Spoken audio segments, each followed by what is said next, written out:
Last attempt में आपका नवंबर 19 में, तो काफी सारे क्वेश्चन हिट किए थे।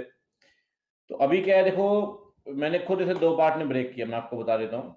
एक तो हमें इम्पोर्टेंट टॉपिक्स हैं, पहली बात तो जो टॉपिक्स इम्पोर्टेंट हैं, ठीक है, जहां से क्वेश्चन बन सकते हैं। दूसरी बात क्या है, वो क्वेश्चन जो रिपीट होते हैं बार बार, रिपीटेटिव क्वेश्चंस, ठीक है ना। अगर आप स्पेसिफिकली लॉ की बात करें तो in the case of law, important topics जो एग्जाम में आ सकते हैं, हिट कर सकते हैं, मैंने 2 लेक्चर इसमें लगाने हैं बेटा, आज और कल, और 2 लेक्चर आपके 6 और 7 तारीख को मैं इसमें लगाऊंगा, ठीक है ना। 2 लेक्चर्स दोनों लगेंगे और 2-2 घंटे लगाने। तो आपका इंपॉर्टेंट टॉपिक्स भी कवर हो जाएंगे और साथ के साथ आपके रिलेटेड क्वेश्चन भी कवर हो जाएंगे। जिन बच्चों ने पढ़ाई कर ली है, रिवीजन कर लिया, उनके लिए तो और बढ़िया है सर, कोई दिक्कत नहीं है। मतलब ये आपके लिए एक तरीके से वैल्यू एडिशन है। बच्चे काफी सारे जुड़ते जा रहे हैं हमारे साथ, बहुत सारे बच्चे हमारे साथ लाइव हैं और बढ़ते ही जा रहे हैं बच्चे, ठीक है। ऑडिट का पार्ट 2 मोस्ट प्रोबेबली बेटा आज हो ही जाएगा, थोड़ी सी दिक्कत आ रही है उसमें अपलोड होने में, ठीक है। कोई दिक्कत नहीं है, मैं आपको और 15-20 सेकंड दे रहा हूँ, और लोग जुड़ सकते हैं हमारे साथ फटाफट से, ठीक है। हाँ जी, बहुत बढ़िया बच्चे जुड़ते जा रहे हैं। मैं बहुत बढ़िया हूँ जुबेर भाई, आप कैसे हो? ठीक है, चलो बहुत बढ़िया, बहुत ही बढ़िया।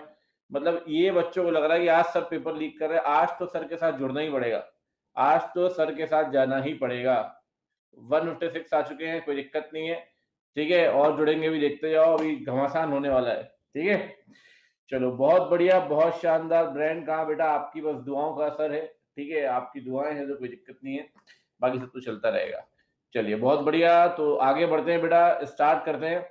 आज मैंने कराने इंपॉर्टेंट टॉपिक्स जो एग्जाम में हिट करेंगे, पहला सेशन, ठीक है। स्टार्ट करेंगे कॉर्पोरेट से, फिर आगे बढ़ेंगे आपका अदर लॉ की तरफ, ठीक है। चलो स्टार्ट करते हैं। सबसे पहला है, मैं सेक्शन वाइज चलूंगा, सेक्शन वाइज चलूंगा। आप देखें सेक्शन 19, ये काफी इंपॉर्टेंट है sir, this very very important. Revision करते हुए चलते हैं फटाफट से, आपका भी समर्थन चाहिए भाई, ठीक है। सेक्शन 19 कहता है कि कोई भी सब्सिडरी कंपनी होल्डिंग कंपनी में शेयर्स नहीं खरीद सकती। सुनते जाना मेरी बात, कोई भी सब्सिडरी कंपनी होल्डिंग कंपनी में शेयर्स नहीं खरीद सकती। अगर खरीदती है तो वह अलॉटमेंट वॉइड होगा, वो अलॉटमेंट वॉइड होगा।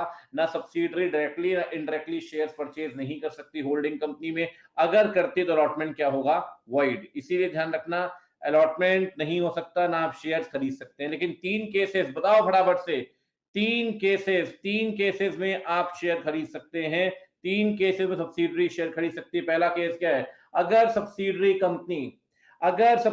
कंपनी किसी और पर्सन के बिहाफ में, फॉर एग्जांपल मेरी एक पार्टनरशिप फॉर्म है, कभी पार्टनरशिप फॉर्म शेयर्स नहीं खरीद सकती अपने नाम से, ध्यान रखना। तो अगर एक सब्सिडरी कंपनी किसी पार्टनरशिप फर्म के ट्रस्टी के तौर पे शेयर खरीदती है, एज अ ट्रस्टी काम करती है, ठीक है ना, और शेयर परचेज कर लेती है, किसमें शेयर परचेज कर लेती है बेटा, होल्डिंग कंपनी में शेयर परचेज कर लेती है। तो ध्यान रखें, सब्सिडरी कंपनी शेयर परचेज कर सकती है अगर वो किसी और के ट्रस्टी के तौर पे काम करेगी। पहला पॉइंट, ट्रस्टी का मतलब क्या होगा, दूसरे के बेनिफिट के लिए काम करेगा तो आपको ट्रस्टी बनाएगा। आज आप मुझे क्या मानेंगे, मैं आप सबके लिए क्या हूं, ट्रस्टी। तो दूसरे के ट्रस्टी के तौर पे काम करेगा, उसे आप वहां पे मानते हैं कि वो शेयर्स परचेज कर सकता है। तो फटाफट से बोलो, आंसर चाहिए साथ में मुझे।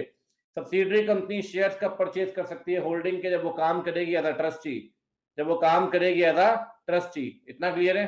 दूसरी बात, अगर होल्डिंग का कोई मेंबर, सुनो ध्यान से, अगर होल्डिंग का कोई मेंबर सब्सिडरी को अपना लीगल रिप्रेजेंटेटिव अपॉइंट करता है, क्या अपॉइंट करता है, लीगल रिप्रेजेंटेटिव, तो उस केस में उस मेंबर की डेथ हो जाने के बाद उसके शेयर किसके पास आ जाएंगे बेटा, तो सब्सिडरी के पास आएंगे। तो सब्सिडरी उस केस में शेयर होल्ड कर सकती है होल्डिंग के, जब शेयर उसने पहले खुद से नहीं लिए। अभी यहाँ पे इस केस में उसने खुद से नहीं खरीदे, सब्सिडरी को शेयर क्यों मिले, क्योंकि वो लीगल रिप्रेजेंटेटिव है। किसकी लीगल रिप्रेजेंटेटिव है बेटा, member, disease member of the holding company. तो सब्सिडरी दूसरी बार शेयर खरीद सकती है अगर वो डिसीज मेंबर की क्या है, लीगल रिप्रेजेंटेटिव। और तीसरा केस बताएंगे बेटा, थर्ड केस क्या है, थर्ड केस बड़ा आसान है। अगर आप सब्सिडरी बनने से पहले शेयर होल्ड कर रहे थे, सब्सिडरी बनने के बाद भी शेयर होल्ड करते रहोगे। सब्सिडरी कंपनी, जनरल रूल है, शेयर होल्ड नहीं कर सकती। 3 केस में कर सकती है। पहला, जब वो ट्रस्टी के तौर पे काम करेगी। दूसरा, जब उसको शेयर्स मिलेंगे, क्योंकि वो लीगल रिप्रेजेंटेटिव थी होल्डिंग है किसी मेंबर की। और तीसरा क्या है बेटा, थर्ड क्या है, थर्ड पॉइंट, अगर आप सब्सिडरी बनने से पहले शेयर होल्ड कर रहे थे, सब्सिडरी बनने के बाद भी शेयर होल्ड करते रहेंगे। बहुत बढ़िया, आगे बढ़ते हैं बेटा फटाफट से, टाइम खर्च नहीं करना है बिल्कुल। बहुत एडमिट कार्ड भी आ चुका है, टेंशन की जरूरत ही नहीं है। अब देखिए मेरे हिसाब से जो अगले टॉपिक्स इंपॉर्टेंट है बता देता हूं, ये नहीं है इंपॉर्टेंट, ये इंपॉर्टेंट है स्पाइस वाला टॉपिक। इनकॉर्पोरेशन में दो टॉपिक्स मेरी तरफ से इंपॉर्टेंट है, एक तो स्पाइस का फुल फॉर्म बताओ, simplified proforma for incorporating the company electronically. अगर आप सिंप्लीफाइड, वहां पे सरकार ने एक तरीका दिया है, वो फॉर्म नंबर ध्यान रखना आईएनसी 32, वो फॉर्म नंबर ध्यान रखिए आईएनसी 32। आईएनसी 32 के अंतर्गत आप कंपनी बना सकते हैं, सिंगल फॉर्म भर के, सिंगल फॉर्म भर के कंपनी बनाई जा सकती है, ध्यान रखिए। सिंगल फॉर्म भर के अगर कंपनियां बनाते हैं, वो कंपनी बनेगी स्पाइस के थ्रू। स्पाइस का मतलब क्या है, simplified proforma for incorporating the company electronically. आपको ना अलग से पैन के लिए अप्लाई करना है, ना टैन के लिए अप्लाई करना है, ना डायरेक्टर का डिल लेना है। आप आईएनसी 32 भरें, आपकी कंपनी अपने आप बन जाएगी। आपको पैन मिल जाएगा, आपको टैन मिल जाएगा, आपको डायरेक्टर को डिन मिल जाएगा, ईएसआईसी का रजिस्ट्रेशन हो जाएगा, सारे काम हो जाएंगे स्पाइस के थ्रू, ध्यान रखें। और स्पाइस के थ्रू कौन सी कंपनी बना सकते हैं सर, तो बेटा हर कंपनी बन सकती है, ध्यान रखें। स्पाइस के थ्रू हर कंपनी बनाई जा सकती है, चाहे वो प्राइवेट हो, चाहे वो पब्लिक हो, चाहे वो ओपीसी हो, सेक्शन 8 कंपनी हो, प्रोड्यूसर कंपनी हो, हर कंपनी स्पाइस के थ्रू बन सकती है। मुद्दे वाली बात यह है फुल फॉर्म क्या है जो मैंने आपको बता दिया। फॉर्म नंबर एमसीक्यू के लिए बहुत इंपॉर्टेंट, ध्यान रखना बहुत इंपॉर्टेंट है, ठीक है। साथ में अगर आप स्पाइस के थ्रू कंपनी बनाना चाहते हैं, आप सबको पता है कि एक डिक्लेरेशन देना पड़ेगा, वो हर कंपनी में देना पड़ता है कि कंपनी बनाते वक्त कि भाई ये जानकारी दी गई जानकारी सही है। और डिक्लेरेशन को अटेस्ट कौन करेगा, सीए, सीएस, सीएमए या एडवोकेट। अटैचमेंट क्या देते हैं बेटा, MOA, AOA, declaration, address, ID proof, resident proof आपको देना ही पड़ता है। स्पाइस का टॉपिक बहुत इंपॉर्टेंट है, ध्यान रखें। एक सेक्शन 10A मुझे यहाँ पे रखना था, तो 10A की जगह मैंने सेक्शन 9 रख दिया। अगर 10A की आप बात करें, 10A क्या कहता है, देखें 10A कहता है सर, 10A क्या कहता है, अगर आपने कंपनी बना ली है और आप बिजनेस को शुरू करना चाहते हैं, अगर आपने कंपनी बना ली है और आप बिजनेस को शुरू करना चाहते हैं, याद करें, कंपनी बना ली है, बिजनेस को शुरू करना चाहते हैं, तो उस केस में आपको 10A मानना पड़ेगा। 10A क्या कहता है कि कंपनी बनाएंगे, बिजनेस तभी शुरू होगा जब दो कंडीशन पूरी होंगी। पहली कंडीशन, डायरेक्टर डिक्लेरेशन देगा कि सारे सब्सक्राइबर ने पैसा पे कर दिया जो उसे पे करना था। वो डिक्लेरेशन जाएगा 180 डेज के अंदर। कब जाएगा, 180 डेज के अंदर। दूसरी बात, रजिस्टर्ड ऑफिस को लेके जो भी फाइलिंग थी वो सारी फाइलिंग कर दी गई है, वो सारी की सारी फाइलिंग कर दी गई है। जो भी फाइलिंग किसको लेके थी, with respect to registered office. इतना क्लियर है सेक्शन 12 के अंदर। फटाफट से बताओ सेक्शन 10 क्या कहता है, कंपनी बिजनेस कब शुरू करेगी, फटाफट से बताइए बिजनेस कब शुरू होगा। पहली कंडीशन क्या है, बिजनेस तब शुरू होगा बेटा, बिजनेस तब शुरू होगा जब आप अल्टीमेटली वहां पे डायरेक्टर डिक्लेरेशन देगा कि भाई सब्सक्राइबर ने सारे पैसे दे दिए हैं जो पैसे उनको देने जरूरी थे उस केस में। दूसरा क्या है, दूसरा पॉइंट ये है कि रजिस्टर्ड ऑफिस को लेकर सेक्शन 12 के अंदर फाइलिंग कर दी गई है। बहुत बढ़िया, बहुत ही बढ़िया, ध्यान रखिए अभी तक इंपॉर्टेंट सेक्शन लिखते हैं ना अपने पास। पहला मैंने बताया 19, दूसरा बताया आपको, दूसरा सेक्शन कौन सा बताया यहाँ पे, स्पाइस का, ठीक है ना। तीसरा बताया, ध्यान रखें 10A, 10A is very important, I am telling you, 10A बहुत ज्यादा इंपॉर्टेंट, ध्यान रखना, ठीक है। आगे बढ़ते हैं, चलें। ओपीसी को लेके इंस्टीट्यूट कहीं ना कहीं कोई ना कोई क्वेश्चन पूछ जरूर है, ध्यान रखना। पहली बात, ओपीसी की अगर आप बात करें तो ओपीसी में नॉमिनी मेंबर बनने के लिए 4 कंडीशन है, ध्यान रख लो बिल्कुल। पहली बात, नॉमिनी मेंबर बनने के लिए मेजर होने चाहिए, मेजर होने चाहिए, नेचुरल पर्सन होने चाहिए, इंडिया के रेसिडेंट होने चाहिए। इंडिया का रेसिडेंट कब बनेंगे, जब पिछले, मेरी बात सुन ले, इंस्टीट्यूट घुमाएगा केस स्टडी में, जब पिछले फाइनेंशियल ईयर में 182 दिन आपने गुजारे होंगे इंडिया में, पिछले फाइनेंशियल ईयर में 182 दिन आपने गुजारे होंगे इंडिया में, और साथ के साथ इंडिया के सिटीजन भी होने चाहिए। मतलब पहली बात तो नेचुरल पर्सन, दूसरी बात मेजर, तीसरी बात इंडिया का रेसिडेंट, और चौथी बात बताओ फटाफट से, चौथी बात क्या है, वो इंडिया का सिटीजन होना चाहिए। बहुत बढ़िया। एक बात ध्यान रखना, एक पर्सन मैक्सिमम एक ओपीसी में मेंबर बन सकता है, दूसरे में नॉमिनी, एक में मेंबर दूसरे में नॉमिनी, एक में मेंबर दूसरे में नॉमिनी, एक में मेंबर दूसरे में नॉमिनी, लगातार एक टाइम पे 2 मेंबर नहीं बन सकता। हाँ, अगर जहां नॉमिनी है वहां मेंबर बन गया, दोनों में से एक ओबीसी को सेलेक्ट करेगा। कब? 180 डेज के अंदर। कब सेलेक्ट करेगा बेटा?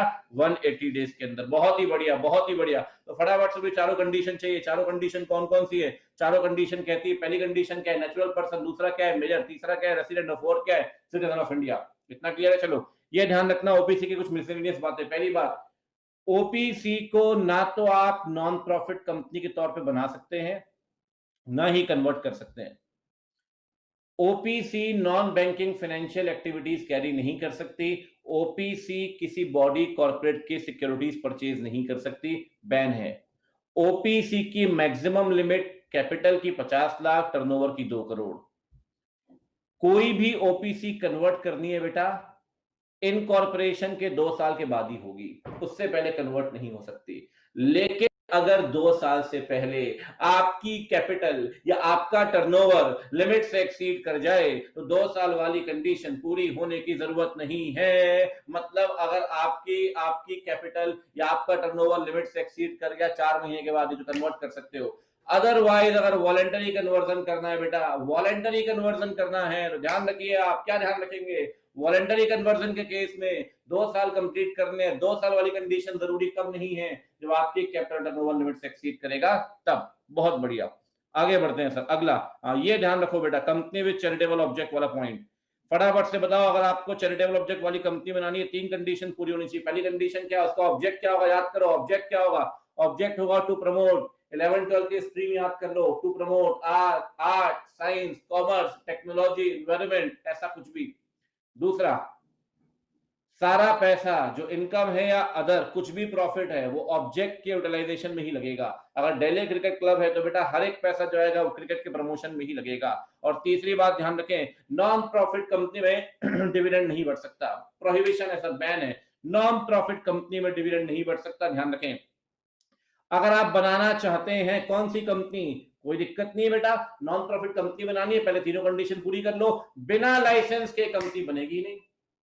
लाइसेंस के लिए जाओ भारत सरकार के पास, भारत सरकार आपको देगी अप्रूवल। फिर आप जाओगे बेटा आरओसी के पास। आरओसी के पास क्या लेके जाएंगे बेटा? MOA, AOA, compliance declaration. एक नया पॉइंट है, नॉन प्रॉफिट कंपनी को बनाते वक्त ध्यान रखना बेटा, नॉन प्रॉफिट कंपनी को बनाते वक्त ध्यान रखना, आपको अगले 3 साल की एस्टिमेटेड इनकम, एस्टिमेटेड खर्चे देने पड़ेंगे। इंस्टीट्यूट जरूर घुमाएगा 3 साल, 2 साल, 4 साल एमसीक्यू में, तो अगले 3 साल के आपको एस्टिमेटेड इनकम खर्चे देने पड़ेंगे। आरओसी रजिस्ट्रेशन कर लेगा। फटाफट से 5 स्टेप बताओ। पहले 3 कंडीशन पूरी करनी। 3 कंडीशन क्या है? प्रमोशन ऑफ, हर एक बंदा लिखेगा प्रमोशन ऑफ क्या? प्रमोशन ऑफ क्या बताओ फटाफट से? Promotion of art, science, technology, commerce, ऐसा कुछ भी, ठीक है। दूसरी बात, हर एक पैसा कहां लगेगा? ऑब्जेक्ट के प्रमोशन में। और तीसरी बात, डिविडेंड क्या है सर? बैन है, डिविडेंड पे बैन है, डिविडेंड प्रोहिबिटेड है। किसके पास जाओगे लाइसेंस देने के लिए? भारत सरकार के पास। भारत सरकार आपको लाइसेंस देगी, कोई दिक्कत वाली बात नहीं है। फिर जाओगे आरओसी के पास, 3 चीजें लेके, एमओए, एओए, कंप्लायंस डिक्लेरेशन, और कितने साल की इनकम बतानी है, कितने साल का खर्चा बताना है, फटाफट से बताओ। 3 साल की इनकम, 3 साल का खर्चा। आरओसी क्या कर लेगा? रजिस्ट्रेशन। बहुत बढ़िया बेटा, बहुत शानदार। अगला सेक्शन देखें जो आपके लिए इंपॉर्टेंट है। हाँ, इसमें मेमोरेंडम आर्टिकल बहुत बड़ा है, लेकिन मेरे हिसाब से इसे जो कुछ इंपॉर्टेंट सेक्शन कवर करने हैं वो है चेंज ऑफ नेम। एक बात ध्यान रखिए, बड़ा सिंपल सा फलसफा आपको दे रहा हूं, बड़ा सिंपल याद रखने के लिए। मेमोरेंडम चेंज करेंगे ना सर आप, एसआर पास करना पड़ता है जनरली मेमोरेंडम चेंज करने के लिए। दूसरा, बहुत सिंपल, जो कॉमन पॉइंट हर जगह लगता है, आरओसी के पास फाइलिंग करते हो, आरओसी करता है रजिस्ट्रेशन। फोर्थ पॉइंट बेटा पता है क्या है? फोर्थ पॉइंट क्या है? जब भी मेमोरेंडम चेंज होगा, उस चेंज के बाद हमेशा मेमोरेंडम या आर्टिकल की नई कॉपी देनी होगी। अगर आप ऐसा नहीं करते तो सेक्शन 15 कहता है 1000 रुपए पर कॉपी फाइन है। 1000 रुपए पर कॉपी फाइन है। तो बेटा मेमोरेंडम आर्टिकल कभी चेंज करो, कितनी भी याददाश्त चली जाए एग्जाम में, बता देना सर ने 4 पॉइंट याद दिला दिए थे, वो 4 पॉइंट कभी नहीं भूल सकते। एसआर पास करे, आरओसी के पास फाइलिंग करे, आरओसी करेगा रजिस्ट्रेशन, और नई कॉपी आप दे। अगर नई कॉपी आपने नहीं दी बेटा तो 1000 रुपए पर कॉपी फाइन लगेगा। अब नाम चेंज करोगे, फटाफट से बताओ, नाम चेंज करोगे तो क्या करना पड़ेगा? एसआर पास करोगे, फाइलिंग करनी पड़ेगी आरओसी के पास, आरओसी करेगा रजिस्ट्रेशन, नई कॉपी। 4 पॉइंट तो चिपका लो, वो तो हर जगह लगने ही लगने हैं, याददाश्त चली भी जाए बोल देगा ये 4 पॉइंट तो लगने ही लगने हैं। लेकिन नाम चेंज करोगे भारत सरकार से भी पूछना पड़ेगा, लेकिन भारत सरकार से पूछने की जरूरत नहीं है। अगर आप नाम चेंज करते हैं क्योंकि आप कंपनी का लीगल स्टेटस चेंज कर रहे हैं, अगर प्राइवेट को पब्लिक में कन्वर्ट किया, पब्लिक को प्राइवेट में कन्वर्ट किया, उस कारण से नाम चेंज किया तो कोई दिक्कत नहीं है, वहां सीजी से नहीं पूछना, अदरवाइज सीजी से पूछना पड़ेगा। इतना क्लियर है। और ध्यान रखें, नाम चेंज नहीं कर सकते। अगर कंपनी ने फाइनल एनुअल रिटर्न या फाइनेंशियल स्टेटमेंट को फाइल नहीं किया तो आप नाम चेंज नहीं कर सकते। ध्यान रखिए, क्लियर है, आगे बढ़े। This comes to very very very very very important topic। Memorandum article में हमेशा जो हेड एरिया मुझे लगता है हमेशा इंस्टीट्यूट का रहा है, क्या? आरओ शिफ्ट करना है मालिक, आरओ शिफ्ट करना है बेटा, आरओ शिफ्ट करना है, आरओ। तो आरओ शिफ्ट करने के लिए मुद्दे वाली बात कर रहा हूं, मुंबई से महाराष्ट्र, मुंबई से पुणे करोगे, बताओ मुंबई से पुणे क्या होगा बेटा? मुंबई से पुणे कोई दिक्कत नहीं है सर, कर सकते हैं मुंबई से पुणे। मुंबई से पुणे में आरओसी बदल जाएगी, स्टेट सेम है, आरओसी बदल जाएगी, स्टेट सेम है, आरओसी बदल जाएगी, स्टेट सेम है। फटाफट से सुनो, एक बात ध्यान रखना, कभी भी लाइफ में प्रैक्टिकली भी जहां एसआर पास होगा वहां पहले बीआर तो पास होगा ही होगा, बिना बीआर के एसआर पास नहीं होता। यार मेंबर की मीटिंग बुलाने से पहले हमेशा आप घर की मीटिंग तो बुलाओगे ना, बोर्ड मीटिंग तो होगी होगी। अगर आपको मुंबई से पुणे लेके जाना है, बीआर एसआर, यहां जाना पड़ता है रीजनल डायरेक्टर के पास, रीजनल डायरेक्टर के पास। अमेंडमेंट भी है यहाँ पे बेटा, क्वेश्चन भी आ सकता है। रीजनल डायरेक्टर अप्रूवल देगा, रीजनल डायरेक्टर अप्रूवल देगा, ध्यान रखें। और रीजनल डायरेक्टर से अप्रूवल मिल जाती है आपको तो फिर आप जाएं आरओसी के पास। रीजनल डायरेक्टर अप्रूवल देगा, फिर आप जाएं आरओसी के पास, आरओसी करेगा रजिस्ट्रेशन। और अगर आप कुछ देरी करते हैं 1000 रुपए पर डे का फाइन है। लेकिन मुद्दे वाली बात, रीजनल डायरेक्टर के पास क्या फाइल करेंगे बेटा? रीजनल डायरेक्टर के पास कोई दिक्कत नहीं है सर, रीजनल डायरेक्टर के पास फाइल करना है बीआर एसआर डिक्लेरेशन, केएमपी और 2 डायरेक्टर। फटाफट से बताओ केएमपी का मतलब क्या है? केएमपी का मतलब क्या है? केएमपी में 6 लोग आते हैं, CEO, CFO, CS, MD, whole time director, manager. ये डिक्लेरेशन देंगे। क्या डिक्लेरेशन? हमने डिफॉल्ट नहीं किया, हम जा तो रहे हैं मुंबई से पुणे। पहली बात तो ना किसी एम्प्लॉय को जॉब से निकाला है, ना किसी की सैलरी रोकी है, सारा पैसा दे दिया, क्रेडिटर्स का इंटरेस्ट भी सिक्योर कर दिया, उनसे अप्रूवल भी ले ली। तो आपने डिफॉल्ट नहीं किया एम्प्लॉय के पैसे को लेकर, और आपने कंसेंट लिए क्रेडिटर की। बहुत ही बढ़िया, बहुत ही बढ़िया। इसी बारे में आपको चीफ सेक्रेटरी को भी बताना है, जो आपने बताया है चीफ सेक्रेटरी ऑफ स्टेट को, उसकी कॉपी लगाएंगे। तो बताओ आरडी के पास क्या 5 चीजें जाएंगी? बताइए क्या 5 चीजें जाएंगी आरडी के पास? पहला बीआर, दूसरा एसआर, तीसरा डिक्लेरेशन। क्या डिक्लेरेशन? क्या डिक्लेरेशन? बताओ फटाफट से। डिक्लेरेशन कि बेटा आपने एम्प्लॉय का सारा पैसा दिया है, आपने क्रेडिटर के इंटरेस्ट को सिक्योर किया, उनसे अप्रूवल ली है। फोर्थ पॉइंट कि आप जो केसेस मुंबई में चल रहे थे मुंबई में ही चलेंगे, आप उसे पुणे शिफ्ट नहीं कराएंगे, ये भी आपको बोलना पड़ेगा। और 5वां पॉइंट, चीफ सेक्रेटरी को जो आपने कॉपी दी है उसकी कॉपी यहां लगानी पड़ेगी। 5 चीजें आरडी के पास फाइल करें। आरडी के पास जाएंगे, एनसी 23 में ध्यान रखें, आरडी के पास गए बेटा, अमेंडमेंट है, आरडी अप्रूवल देगा 15 दिन के अंदर। बहुत बढ़िया। और आरडी के अप्रूवल मिल गई 15 दिन के अंदर, अगले 30 दिन में जाओ आरओसी के पास। 60 दिन वाला सिस्टम खत्म हो गया बेटा। BR SR application to RD, RD देगा अप्रूवल 15 दिन में, आरओसी के पास अगले 30 दिन में, आरओसी का रजिस्ट्रेशन और पेनाल्टी, डन, बैकअप। बढ़िया। एक बात ध्यान रखना, बड़ा कॉमन डिफरेंस बता रहा हूं, अगर सेम स्टेट डिफरेंट आरओसी है, आरडी के पास जाओ, और स्टेट ही बदल गया बेटा तो सीजी के पास जाओ। स्टेट ही बदल गया तो सीजी के पास जाओ। जब भी स्टेट से बाहर गए सीजी के पास जाना ही पड़ेगा आपको, कोई दिक्कत नहीं, जाएंगे। और एक बात ध्यान रखना, यहां मेमोरेंडम चेंज नहीं होता बेटा, क्योंकि स्टेट तो सेम है। मेमोरेंडम यहां चेंज होता है जहां स्टेट बदला है। बीआर एसआर, सिंपल बता रहा हूं, BR SR, alteration of MOA, application to CG, CG के approval, filing with ROC, registration by ROC, penalty. और अगर मेमोरेंडम चेंज किया तो हर कॉपी में चेंज होना चाहिए, अदरवाइज 1000 रुपए पर कॉपी फाइन है। ठीक है, अब देखें जरा प्रोसीजर क्या है। पहला BR SR, alteration of MOA, हाँ सीजी के पास एप्लीकेशन दोगे, ध्यान रखें उसके लिए आपको प्रायर नोटिस देना पड़ेगा। 30 दिन पहले नहीं, पिछले 30 दिन के दौरान, जब एप्लीकेशन दोगे उसके पिछले 30 दिन के दौरान नोटिस देना पड़ेगा। कैसा नोटिस सर? कैसा नोटिस देना पड़ेगा? दो तरह के नोटिस, पब्लिक नोटिस, ये खबर छाप दो अखबार में। दूसरा इंडिविजुअल नोटिस। पब्लिक नोटिस अखबार में दो तरह के, कौन कौन से? इंग्लिश और वर्नाकुलर। दूसरा क्या है? Individual notice. कितनों किसको किसको दोगे बताओ? Debenture holder, creditor, ROC, SEBI. उनसे बोलोगे दिक्कत है, हम जा रहे हैं श्रीनगर से कन्याकुमारी, आरओ चेंज कर रहा है, आपको दिक्कत, ऑब्जेक्शन रेज करो 15 दिन के अंदर। और ऑब्जेक्शन नहीं आया तो कोई बात नहीं, आपकी साइलेंस एक्सेप्टेंस मान लेंगे। मतलब आपको सीजी के पास जाने से पहले प्रायर नोटिस देना पड़ेगा, या आरडी के पास जाने से पहले कोई प्रायर नोटिस नहीं लगता, ध्यान रखना। प्रायर नोटिस कहां लगेगा? In case of central government. Clear है? ठोको ताली, ताली बजती रहनी चाहिए और टोपी पहनाते रहना भाई, कोई दिक्कत नहीं है। BR, SR, alteration of MOA, prior notice में दो notice, public notice, individual notice. Clear है? इंडिविजुअल नोटिस किसको देंगे? Debenture holder, creditor, ROC, SEBI. Clear है? कब तक ऑब्जेक्शन रेज कर पाएंगे? 15 दिन।